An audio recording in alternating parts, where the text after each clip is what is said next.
안녕하세요. 오늘도 찾아주셔서 감사합니다. 오늘은 전라남도 여수에 살고 있는 주부님이 아주 못된 시모에게 시원한 사이다 복수해주신 사연을 보내주셨는데요. 바로 만나보겠습니다. 안녕하세요. 여수에 살고 있는 40대 주부입니다. 벌써 추석이 다 지나가고 이렇게 일상으로 다시 돌아왔네요. 하도 정신없이 살다 보니 요즘은 시간이 어떻게 지나가는지도 모르겠습니다. 사람에게는 여러 가지 복이 있다고 하잖아요. 저는 어릴 때 부모님이 돌아가셔서 부모 복은 없어도 자식 복은 있는 것 같아요. 딸 셋, 아들 하나 모두 4명이나 키우고 있으니 자식 복이 터졌다고 해도 되겠지요. 남편 복은? 글쎄요. 좀 더 살아봐야 알 것 같네요. 요즘 같은 시대에 무슨 아이를 그렇게 많이 낳았냐고 하시겠지만 사실 제가 낳은 아이는 첫째와 이제 돌이 지난 막내까지 2명이에요. 둘째와 셋째는 쌍둥이인데 남편의 전처가 낳은 아이들이랍니다.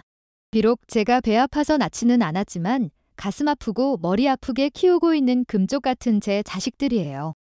남편과 저는 둘 다 재혼인데 둘 다 사별을 했어요. 남편은 5년 전에, 저는 10년이 넘었네요. 우리 부부는 3년 전에 결혼했는데 우연한 기회에 만나 결혼까지 하게 되었어요.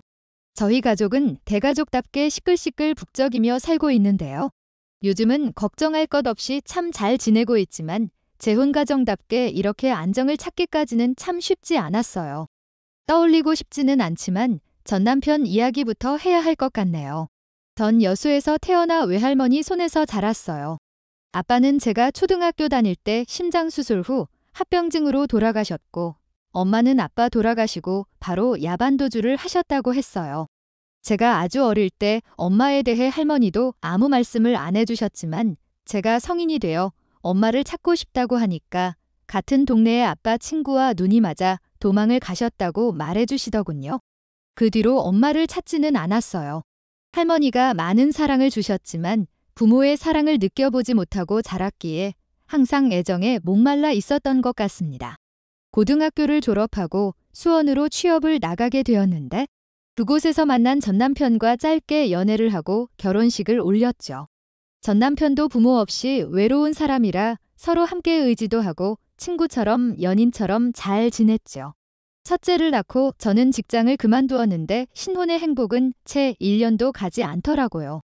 제지 공장에서 일하던 전남편은 고장난 설비를 고치러 들어갔다가 돌아가는 롤러에 끼어 한쪽 팔이 완전히 뭉개지는 사고를 겪고 말았거든요. 병원에 달려갔지만 이미 심하게 뭉개진 팔을 절단해야 한다는 이야기만 들었어요. 극심한 고통에 정신을 잃었던 전 남편은 의식을 차리고 잘린 팔을 보며 오열했고 퇴원 후에도 제정신을 차리지 못한 채 어느 날 저와 제 딸을 남겨두고 세상을 떠났답니다. 퇴원 후에도 술에만 의지해서 살았고 하루에도 몇 번씩 살고 싶지 않다는 말을 달고 살았을 정도니까요. 자신의 장애에 대한 극심한 피해의식에 사로잡혀 결국 제가 자신을 무시하고 다른 남자를 만난다는 의처증까지 가지게 되었답니다. 심한 알코올 중독으로 집안 살림을 때려 부수는 건 기본이고요. 술만 마시면 급기야 손찌검까지 하는 바람의 할머니 댁으로 도망가 며칠을 피해 있기도 했지만 몸도 온전치 않은 사람이 안쓰러워서 며칠 있지도 못하고 다시 돌아오곤 했어요. 전 어떻게든 우리 가족 다시 살아보려 했지만 전 남편은 결국 저희 모녀를 두고 세상을 떠나고 말았어요. 교통사고였다는데 마지막 모습이 너무나 비참해서 다시 떠올리고 싶지도 않네요. 혼자 장례식을 치르는데 우리 딸 태어날 때도 얼굴 한 번 비추지 않던 당시 시모가 찾아와 저더러 우리 아들 잡아먹은 년이라고 우리 아들 목숨값을 내놓으라며 생난리를 치는데 안 그래도 울다 지쳐 기운이 하나도 없어서 그 시모가 휘두르는 뺨이며 주먹이며 온전히 다 맞고 서 있었습니다. 남편 어릴 때 이혼하고 딴 남자랑 살고 있으면서 우리 결혼식 때도 한 번만 참석해달라고 용돈까지 주며 사정사정해서 겨우 모셨던 여자가 이제 와서 아들 죽으니 목숨값 내놓으라고 하는데 악마가 있다면 딱 저런 모습이겠다 싶었죠. 사실 제가 그 여자에게 돈을 줄 이유도 없었고 앞으로 이 험한 세상 여자 혼자 아이 키우며 살아가려면 돈이라도 있어야겠다 생각해서 날마다 찾아와 행패를 부리는데도 10원 한 장 내어주지 않았답니다. 첫 번째 사고 때 산업재해로 인정을 받아 보험금도 많이 받았고 우리 모녀 먹고 살 정도의 유족연금도 있었지만 남편의 목숨값으로 호의호식하고 싶지는 않았고요. 나중에 우리 딸 시집 갈 때 아빠 없다고 무시당하지 않으려면 돈이라도 있어야겠다서 생각해서 그 돈은 한 푼도 쓰지 않고 은행에 맡겨두었습니다. 급기야는 있는지도 몰랐던 신우들까지 합세해 보험료를 내놓으라며 집안을 뒤집어 놓는데 결국 견디다 못해 할머니가 계신 여수로 쫓기듯 내려가 살게 되었어요. 어린 딸을 또다시 할머니께 맡기고 전 돈을 벌러 나갔죠. 할머니가 돌아가신 지금도 너무 감사하고 죄송한 게 저희 아버지가 6남매이거든요. 할머니는 자신의 자식들과 저 그리고 제 딸까지 총 8명의 아이를 키우신 셈이니까요. 평생 자식들 키우시느라 고생만 하신 할머니에게 증손녀까지 맡겨두고 나간 게 너무나 죄송했지만 먹고 살려면 어쩔 수 없었습니다. 할머니는 제 딸이 6살쯤 되었을 때 돌아가셨는데 임종 전에 제 손을 꼭 잡고 말씀하시더군요. 아가, 너 좋은 남자 만나서 결혼하는 거 보고 싶었는데 마음에 걸리는구나. 너 좋다는 사람 있으면 꼭 결혼해라. 넌 괜찮지만 애들한테는 아빠가 있어야 돼. 그냥 나만 열심히 살면 될 거라 생각했는데 우리 딸에게까지 아빠 없이 자라게 했다는 생각이 들더군요. 정말 미안했습니다. 하지만 막상 할머니 돌아가시고 나니 아직 어린 딸 하나 키우는 것도 참 녹록지 않았고 할머니가 살던 집을 저에게 상속해 주셔서 지낼 곳 걱정은 하지 않아도 됐지만 누군가를 만날 생각조차도 하기 힘든 바쁜 나날들이었어요. 그래도 딸아이는 예쁘게 자라주어 어느덧 초등학교에 가게 되었어요. 저는 학습지 교사 일을 하며 열심히 돈을 벌고 있었고 조금은 여유가 생겨 이제는 제 집에 아이들을 모아 돌봐주기도 하고 공부도 가르쳐주는 공부방을 열게 되었답니다. 모두들 제 자식같이 생각하며 기쁜 마음으로 아이들을 돌봤습니다. 그런데 다른 아이들은 오후에 부모님이 퇴근할 무렵이 되면 아이들을 데리러 오시는데 유독 쌍둥이들은 아무도 데리러 오지 않는 겁니다. 저녁 시간이 되면 눈치를 보다 자기들끼리 일어나 인사를 하고 집에 가는데 아무래도 집에 아무도 안 계신 것 같아 저녁을 먹고 가라고 얘기해봤었죠. 그랬더니 무슨 걸신 들린 것처럼 허겁지겁 밥을 먹는데 아이들의 이야기를 들어보니 아빠는 일하느라 항상 늦게 들어오고 집에 가면 아이들끼리 라면을 먹거나 아니면 아빠 오실 때까지 그냥 굶는다고 하더군요. 저는 할머니라도 계셔서 배고른 일은 없었는데 이렇게 예쁜 아이들이 둘이서만 의지하고 살고 있다니 정말 가슴이 아프더군요. 그 뒤로 아빠 퇴근하실 때까지 밤늦게라도 저희 집에 있어도 된다고 했습니다. 쌍둥이 아빠에게도 제가 잘 보살피고 있을 테니 퇴근할 때 데려가라고 말해두었고요. 아이들이 구김살이 없어 딸아이와도 친하게 지냈기 때문에 저도 눈치 주지 않고 편안히 지내기를 바랬는데 처음엔 어쩔 수 없이 제 눈치를 보더군요. 그 모습에 가슴이 시려 제 딸들처럼 잘해주려 참 노력 많이 했답니다. 몇 달이 지나니 이제는 아예 제 집처럼 편안히 지내더군요. 가끔 쌍둥이 아빠가 퇴근이 늦어 아이들이 자고 있을 때면 제 집에서 재우고 학교에 보내겠다며 편히 쉬시라고 돌려보내기도 했습니다. 아이들 머리도 묶어주고 빨래도 가져오라고 해서 세탁도 제가 다 해주었죠. 아무래도 엄마 없이 아빠가 키우다 보니 여자의 손길이 필요한 것들이 한두 가지가 아니잖아요. 아이들도 참 좋아하니 저도 기분이 좋았습니다.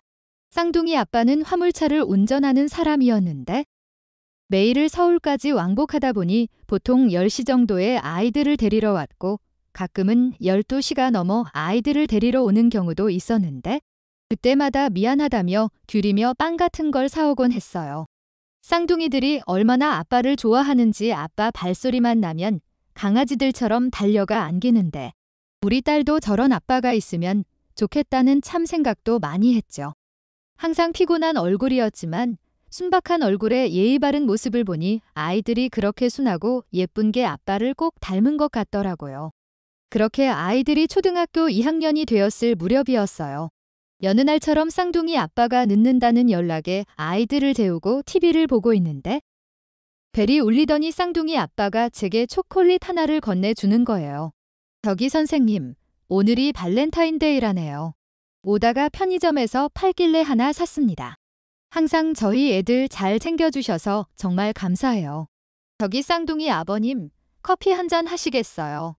애들은 자고 있어서 내일 여기서 제가 등교시킬게요. 쌍둥이들을 1년이 넘도록 돌보면서 한 번도 개인적으로 이야기를 나눠본 적은 없었는데 그날은 그냥 혼자 보내고 싶지 않았던 것 같네요. 아이들은 안방에서 자고 있었고 식탁에 앉아 커피 한 잔을 마시며 이야기를 나누었어요. 술을 마신 것도 아니었지만 서로 속마음을 이야기하다 보니 벌써 새벽 2시가 훌쩍 넘었더군요. 이야기하는 내내 그 사람의 눈을 바라보게 만드는 사람이었습니다. 와이프가 오랜 투병 끝에 결국 세상을 떠났는데 보험 적용이 안 되는 희귀병이어서 가진 재산까지 모두 병원비로 다 들어가는 바람에 어쩔 수 없이 화물차 운전을 하고 있다며 제가 아이들을 잘 돌봐주니 너무 고맙고 큰 힘이 된다고 하더군요.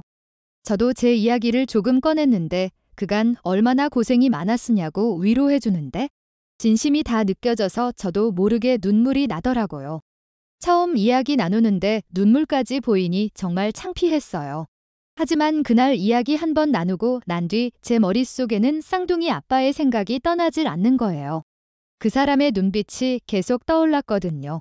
쌍둥이들을 안아올릴 때의 사랑스러운 눈빛, 늦은 밤 아이들을 데리러 올 때의 그 선량한 눈빛, 이야기를 들어줄 때 공감해주는 그 눈빛들이 제 마음을 참 따뜻하게 해주었습니다. 그 뒤로도 쌍둥이들은 거의 제 집에 살다시피 했어요. 공교롭게 제 딸과 같은 반이 되었고 애들 숙제도 봐주고 이것저것 챙겨주다 보니 담임 선생님도 쌍둥이들에 대한 건 제게 먼저 연락을 줄 정도가 되었으니까요.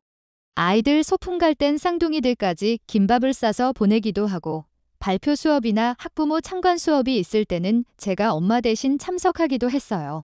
가끔 아이들이 잠든 밤 커피 한잔 하면서 쌍둥이 아빠와 이야기를 나누는 게 전부였지만 전 그 시간이 얼마나 기다려졌는지 몰라요.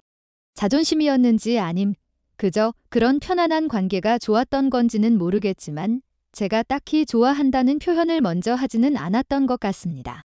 아무래도 서로 한 번의 상처가 있다 보니 조심스러워 섣불리 다가가기가 어려웠던 거겠죠.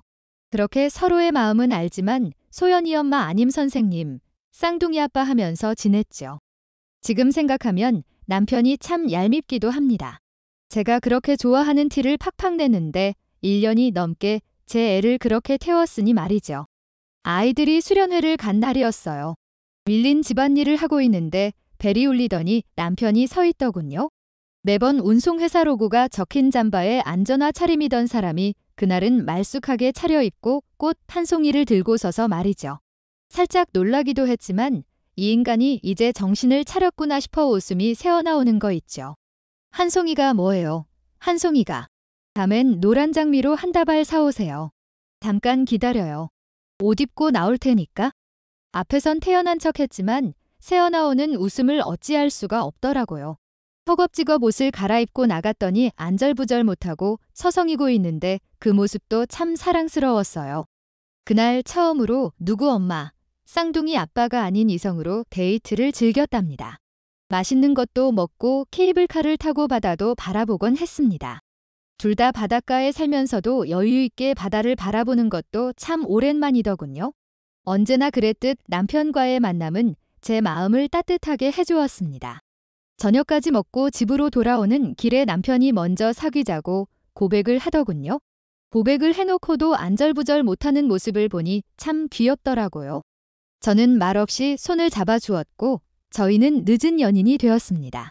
아이들도 있다 보니 데이트도 자주 하지 못했고 늦은 밤 커피 한 잔을 하거나 하는 게 전부였지만 만나면 만날수록 이런 게 연애라는 거구나 하는 생각이 들더라고요. 그렇게 시간이 지나가고 조금씩 재혼 얘기가 나오기 시작했습니다. 물론 너무나 조심스러웠지만 무엇보다 아이들을 대하는 그 사람의 모습에서 진정성을 느꼈고 제 딸의 아빠가 되어주었으면 좋겠다고 생각했거든요. 그건 남편도 마찬가지였던지 쌍둥이들이 저를 정말 엄마처럼 생각한다며 힘들지만 함께 아이들 키우며 평생 행복하게 살고 싶다고 하더군요. 멋지진 않았지만 진심이 듬뿍 담긴 프로포즈를 받고 저희는 결혼을 하기로 했습니다. 제 딸은 쌍둥이는 아니었지만 쌍둥이들과 똑 닮은지라 새 아이를 화동으로 앞세우고 결혼식을 올렸어요. 아마 그날이 제 생애 가장 행복한 날이었던 것 같네요. 아이들도 각자의 방이 필요했기에 방 4개짜리 큰 집을 구했습니다. 신축 아파트는 아니었지만 할머니가 남겨주신 집을 처분하고 부족한 돈은 제 예금으로 충당했어요.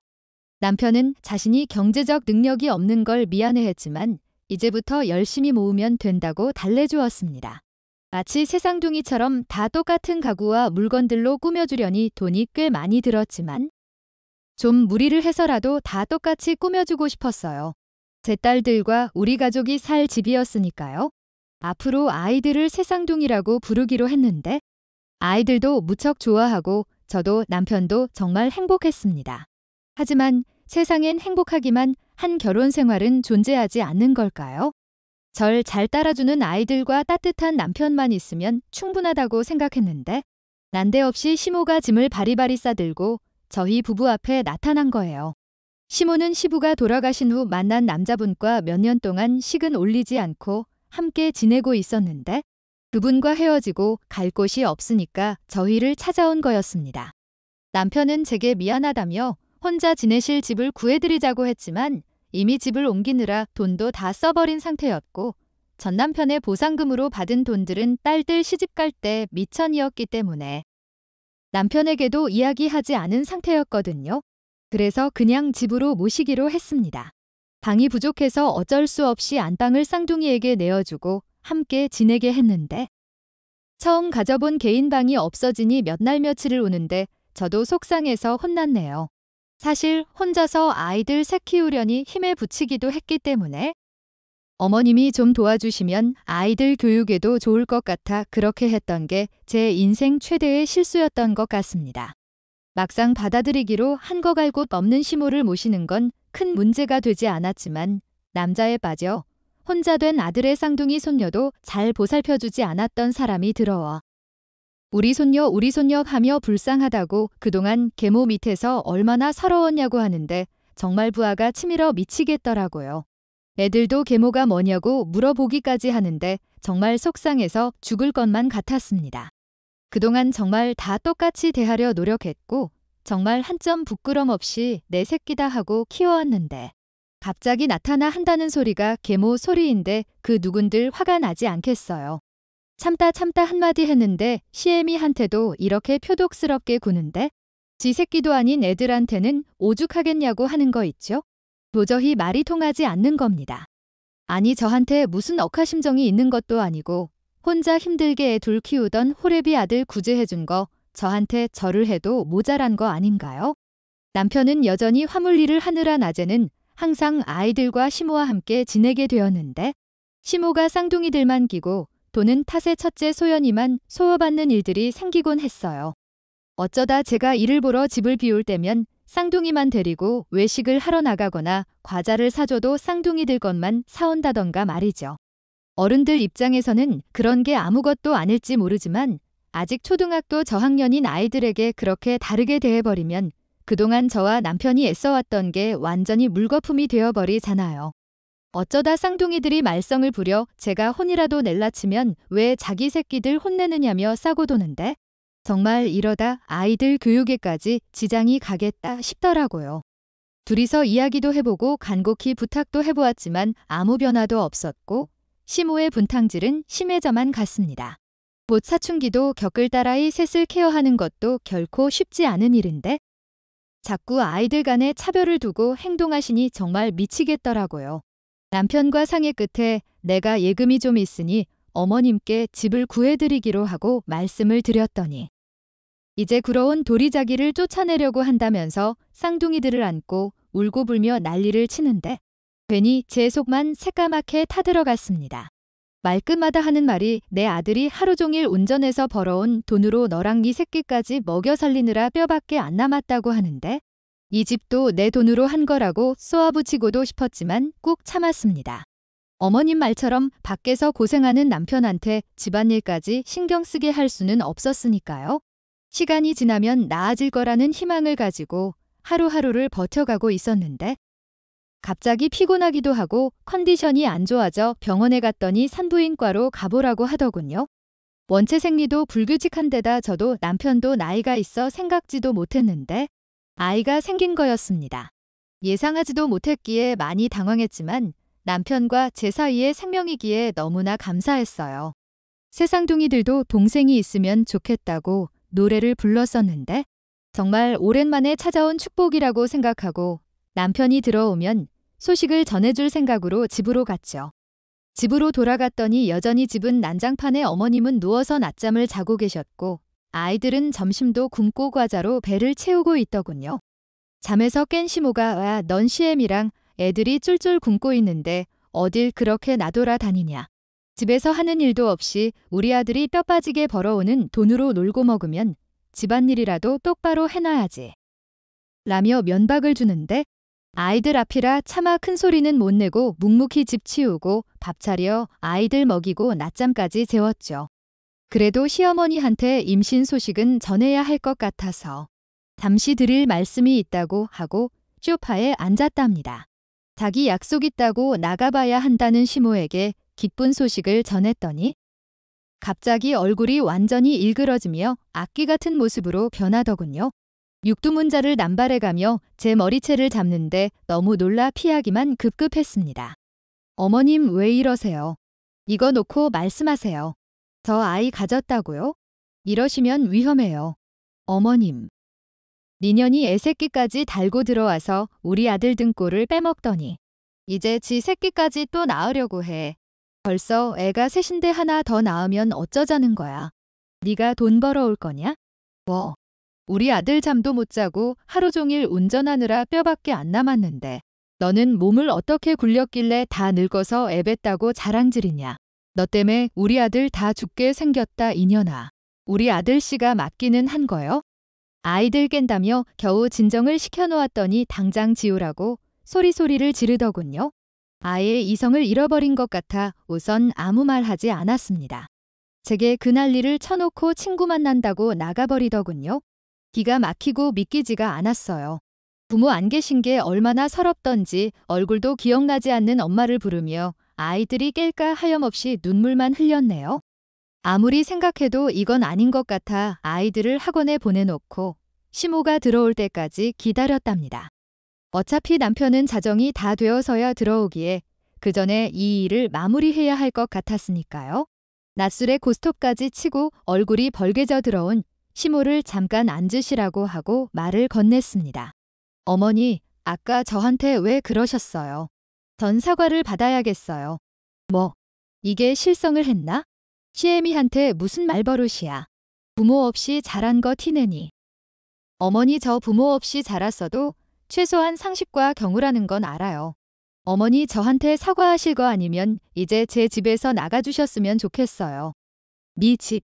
이 집이 왜 내 집이냐. 내 아들이 피땀 흘려. 노발대발하며 큰소리치는 시모의 면전의 집문서와 제 예금이 적혀있는 통장을 툭 던졌습니다. 전 시모에게 그걸 던져주며 당신이 날 쉽게 무시하고 그럴 사람은 아니다. 내가 이런 사람이다. 돈도 많고 그동안 말하지 않았던 돈도 이렇게나 많은 사람이다. 라는 말을 해주고 싶었던 거죠. 다시는 무시하지 못하게 말이죠. 그러자 시모는 눈이 휘둥그레져 충격을 받은 듯 보였습니다. 그러면서 얘 애미야 그게 아니라 이 정도 능력 됐으면 진작 말하지 그랬니. 그러면 진작 잘해주고 무시하지 않았을 거 아니냐. 그동안 내가 못되게 해서 미안하구나. 내가 노망이 들었나 봐. 미안하구나. 근데 이 통장을 보여준 게 얼마라도 나한테 주려고 보여준 거지. 나한테 얼마 줄 건데? 그러자 전 웃으면서 저기요 아줌마. 당장 내일 이 집에서 나가주세요. 지금껏 불쌍해서 먹여주고 재워주고 했더니 갈수록 은혜도 모르고 기어 오르시네요. 사람이 정도가 있고 선이라는 걸 지키셔야죠. 그리고 얼마 줄 거냐고. 내가 아줌마한테 줄 돈 있으면 길거리에서 구걸하는 사람한테 주고 말겠네요. 됐고 내일 바로 원룸이라도 알아봐서 구해줄 테니까 더 이상 찾아오지도 말고 연락도 하지 마세요. 알았어요. 아니 어미야. 이 나이 먹고 혼자 어디 가서 살라고 그러는 게냐? 그리고 내가 수입이 있냐 모아둔 돈이 있니? 이 노인네 혼자 살기 무섭구나. 그러니 내가 이렇게 빌마. 용서하다오. 내가 어떻게 하면 되겠니? 라고 애원을 했지만 전 그동안에 제게 했던 일들에 대해 도저히 용서를 못할 것 같아 닥치고 짐이라도 싸두고 있으라고 했습니다. 자꾸 그러면 원룸도 구해지지 않는다고 말하면서요. 저도 제가 그렇게 단호한 면이 있는 줄은 몰랐지만 아이들을 위해서라도 시모와는 거리를 두는 것이 좋을 것 같아 애써 용기를 낸 거죠. 시모도 지금껏 살면서 저의 그런 단호한 모습에 나중에는 자포자기한 듯 어쩔 줄 모르고 고개만 푹 숙이고 있더군요. 너무 속이 시원했어요. 나이 먹어서 다 어른이 아니라는 걸 보여준 것 같아서 너무 속 시원하더군요. 시모는 일을 마치고 들어온 남편 앞에서 온갖 거짓말을 하며 내가 아줌마라고 했네? 닥치라고 했네? 보자질하였지만 남편은 일이 이렇게 되게 자기가 그동안 너무 방관만 한 것 같다며 단호하게 시모에게 떨어져 살자고 말을 하였고요. 믿었던 아들에게 배신을 당해서일까요? 우리들 앞에서 닭똥 같은 눈물을 흘리더군요. 그 이후 얻어들인 집이 춥고 마음에 들지 않는다며 시도 때도 없이 저희 집을 찾아오기도 했지만 전 절대 문을 열어주지 않았답니다. 애원하고 사정을 해봐도 제 단호한 입장은 변하지 않았고요. 그래서 지금은 제게 제발 같이 살면 안 되겠냐고 가끔 문자를 보낼 뿐 아무것도 하지 못하고 있어요. 그리고 전 무사히 출산을 했고 다행히 막내는 아들이었어요. 우리 새쌍둥이들이 얼마나 좋아하는지 서로 자기가 기저귀를 갈아주겠다며 성활합니다. 여러분, 저 잘한 거겠죠. 어렵게 찾은 우리 가족의 행복, 다른 사람 때문에 다시는 잃고 싶지 않습니다. 비록 저를 욕하는 사람이 있을지도 모르겠지만 앞으로 남은 인생도 오로지 제 가족들만 생각하며 살아보려 합니다. 효도는 딸이 한다는데 요놈들이 언제 커서 제 비행기 태워주려나 싶네요. 제 이야기 들어주셔서 정말 감사드립니다. 여러분들도 모두 행복하세요.